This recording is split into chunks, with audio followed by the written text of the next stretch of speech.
bahagi ng Oriental Mindoro. Ayan. At alam niyo ho ba, ngayon pa lang kung halos lahat ata ng barangay at bayan ay punong-puno na po ng tarpaulin ninyo doon, Kong. Ano ha? Talaga Bakit naman. ako inintay dyan? Ewan ko. Ayan po, Kong. Ayun, nakikita ko nyo. Yan, oh. Sa Oriental Mindoro yan. Yan. Yan po sa parte pa lamang ng Bungabon Oriental sa pangunguna daw po ni Ma'am Joan Enriquez. Siya daw po yung nagpagawa niya, no? Antakin niyo yan, Kong. Ang daming naghihintay sa inyo doon na yung mga kaibigan kong negosyante, andyan naghihintay din sa inyo. Pati ata ang ating yung incumbent congressman, si Kong EJ Falcon, ay inaabangan din po yun nila kayo dyan, Kong, ha? Yan, Hindi incumbent yun. Incumbent na vice governor. Ganun ba? Lalaban nata ng ibang posisyon, hindi ko alam. Lalaban nata sa ngayon Pero na meron akong congressman. pinadala kay Direk. Gusto ko maipakita rin dito. Saan naman po yun? Yan naman ay yung ginagawang... Mindoro Oriental Mindoro. Pero gusto ko rin Opo. maipakita sana kung paano ako sinalubong dun sa Baler nung isang araw na ako'y pumunta ron. Natuloy na ba kayo ng bala? Di ba nung nakaraan Sa wakas, natuloy rin kami sapagkat last week, dalawang pagtatangka ang ginawa namin. Opo. Kaya lang masyadong maramot yung ulap eh. Ayaw kami talagang paraanin. Pero ngayon, napagbigyan na kayo. Hindi man lang nagbigay kahit na isang napakaliit na siwang eh. Wala eh. Ayun, Itong nakaraang araw, mga 2 araw na yata nakararaan, nakapasok kami. Ayun, So gusto ko sanang ipakita kung ano naman ang ginawang pagsalubong sa amin sa Baler. Sa Baler.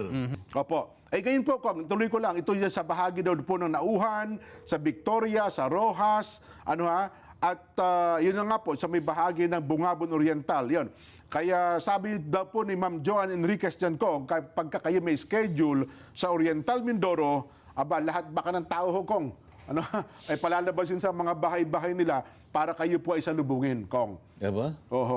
Iba pa po yata yung ibang grupo. Sa kabila, yung Occidental naman. Iba pa yun, Sa iba pa Occidental yun, naman, ay sila Direk Romel Bernardo. Ay mukhang naghahanda rin po, Kong. Kaya... Hindi kaya ako nervous yun sa dami ng tao, Jen? Ay, at least, Kong, alam niyo naman yung nervous, positibo ho yun. Kung makikita ng mga tao, Salamat po ng marami sa inyo. Bagamat kayo sabi nga natin, Kong, ito, yung mga local official ay talagang gumagawa na po ng kaparaanan para sa inyo. Bagamat may mga taong hinihila kayo pababa Ayaw nilang... Hindi magtatagumpay yung mga yun. ganun ho ba? Buti na lang. Sa palagay ko, wala. Hindi magtatagumpay. Ayan, Parang it is an exercise in futility. Yun ang sinasabi nila. Akala ko sasabihin nyo, it's a storm in a teacup. Baler. Para lang makita Aurora. ninyo, at makita rin ng mga kababayan natin. Opo. Magkaroon sila ng idea kung paano tayo tinanggap. Opo. Ayan. Sige, Direk, ipakita natin. Yan. Oh, yan. Yan. Ay pala yan, Kong. Akala nila, Yung mga bata. member ng Kong Hindi pa bumoboto yan, Kong. Ba't ka na pinapunta? Hindi, ipapaliwanag ko kung bakit nagkaganyan. Sige po. Yung landing site ay doon sa campus nung malaking public high school. Kaya mga bata. So napagkamalan ako si Dr. Jose Rizal. Pero Kong, yan ang kakaiba, ha? Ay, titingnan mo Kasi naman. pagka ikaw kilala ng mga bata, kilala ka ng magulang. Yun ang theory dyan. Opo. At hindi lang yung magulang, yung lolo't lola niya. Ay, tsak yun, opo. At saka ba't kapag baka akala kayo si Pangulong Marcos, Kong. Hindi, kilala nga nila ko. Hindi ko nga malaman kung Sinasabi pangalan nyo, dati. Ang hinahabol ata si Jong, Jong! Kasi dalawa yan yung isa naman, yung paalis na ako, hinintay ako Kasi yan, pagdating. Opo. Tapos yung sasakay na uli ako, dyan din ako pupunta. Nakakarang na naman sila. Diyan, sa pagkakataon nun, nagchat-chant na sila ng Marcoleta. Mga bata. So, sinasabi ko sa inyo na... Ang sayo. Doon pa yung mga bata, parang nakakita Alam mo, ng yan rockstar Ako, yan ang feeling na gusto ko, yung pagsalubungin ka ng mga bata. Dyan, Kasi mga bata, pag hindi ka nila kilala, talaga. Tsaka yan, totoo yung damdamin, di ba? Hindi nila pinepeke yan. Ayan. Pinakita ko lang para...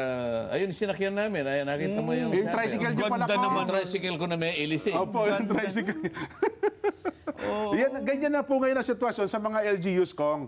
Yung mga local officials, talagang nagkakaroon na po ng banwago, nagpapakita ng pagsuporta sa inyo. Ayan.